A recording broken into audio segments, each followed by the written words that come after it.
Nasa Taguig Tenement Elementary School, si RH15 Giselle Recaport. Come in, Giselle! Sa Jerry Katingin, kasama itong Tenement Elementary School sa Taguig City sa apektado ng 165,000 na kakulangan sa mga silid-aralan nationwide. Sa panayam natin kay School Principal Maria Cheryl Fernandez, 50 silid-aralan yung kulang sa kanilang eskwelahan na ilang taon na raw nilang suliranin. Kaya yung sistema ngayon, ilang classroom daw nila, partikular mula grade 1 hanggang grade 4, yung hinati muna sa dalawa para sa sabayang klase ng dalawang seksyon. Pakinggan natin yung naging bahagi ng ating panayam. Matagal na po ang problema yun dito actually sa tenement. Oo. Kasi nga, dati kasi itong pinakamalaking school talaga. Umaabot po sa 9,000 ang kaya lang because of the demolition of squatters around the area, nabawasan po. Sabi pa ng school principal, nasa 21 ng mga teaching position yung kailangan din nilang punan sa kanilang paaralan.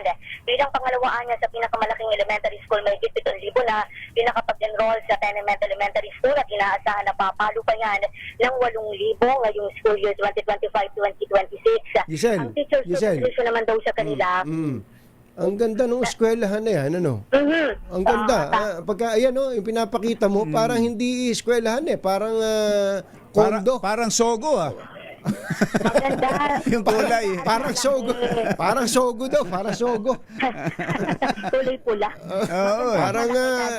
Parang so clean. So good. So good. Ay, ito naman, linis din. Oo, gandang tingnan yung paligid ng school, ano? Ganyan ba yung buho?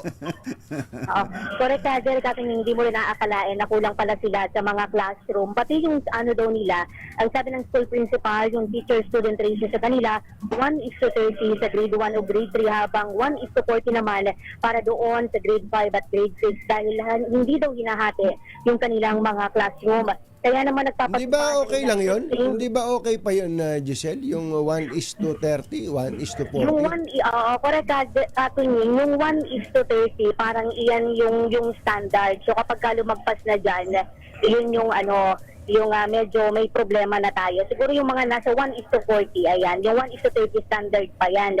Yung problema nila, yung 1:40, yung grade 5 hanggang doon sa mga grade 6 students. Kaya naman nagpapatupad daw ng ilang shifting yung paaralan kung saan alas 6 at alas 6:40 ng umaga yung pinakamaaga para sa grade 1 students at kindergarten. 4 daw yung shifting sa kinder, double shifting naman sa ibang baitang.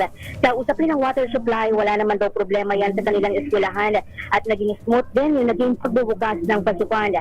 Inaasahan na bibisita si Education Secretary Sana Angara dito sa Tenement Elementary School ngayong unang araw ng pasukan. So, si Giselle Recaport para sa DZRH, una sa Pilipinas, una sa Pilipino. Thank you, Giselle.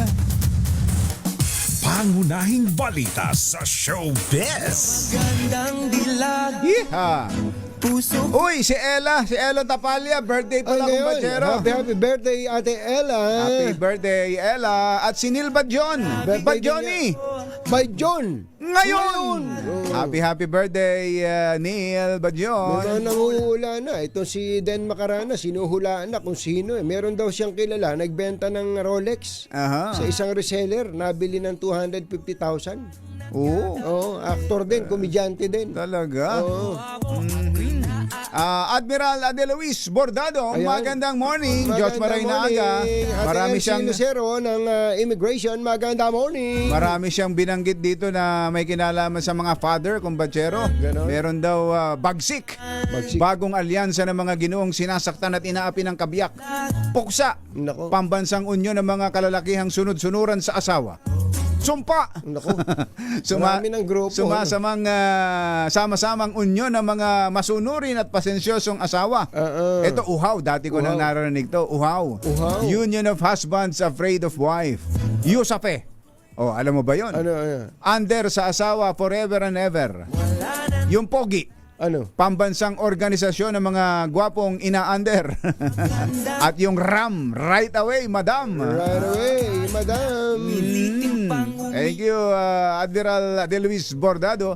Si Johnny Santos daw, doon daw siya sa Pogi. Ayun.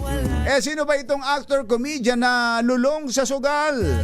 Kaya gipit na gipit ngayon. Nako, Ihatid po. sa atin ang ating showbiz legend, Morley Alinio. Magandang morning, Morley! Yes! Magandang morning Luzon, Visayas at Mindanao. Good morning Katunying at Ka Jerry. Nalungkot naman ako dito sa balitang nakarating sa atin na kung saan ang isang kilala at mahusay na aktor ay nalululong daw sa sugal na siyang dahilan kung bakit bumagsak ang kaniyang pananalapi na kung saan naghihirap umano ang naturang aktor. Kung tutuusin umano ay dapat hindi daw naghihirap at hindi kinakapos ng pera ang naturang aktor dahil kahit paano ay may mga racket naman ito pasulpot-sulpot.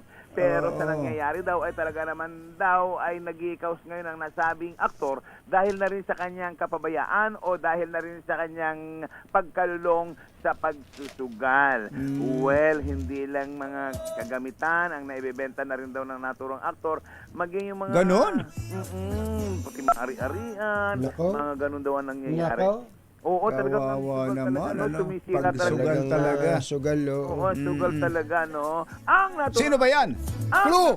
aktor na bida sa atin, sino daw? Ano daw? Ang kanyang initial, isa lang ang ibibigay ko.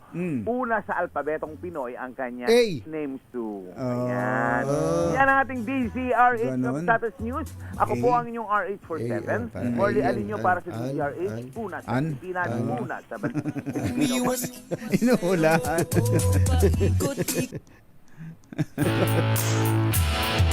Bye! Happy weekend! Bye! Happy weekend! Woo! Damdaming bayan! Susunod na!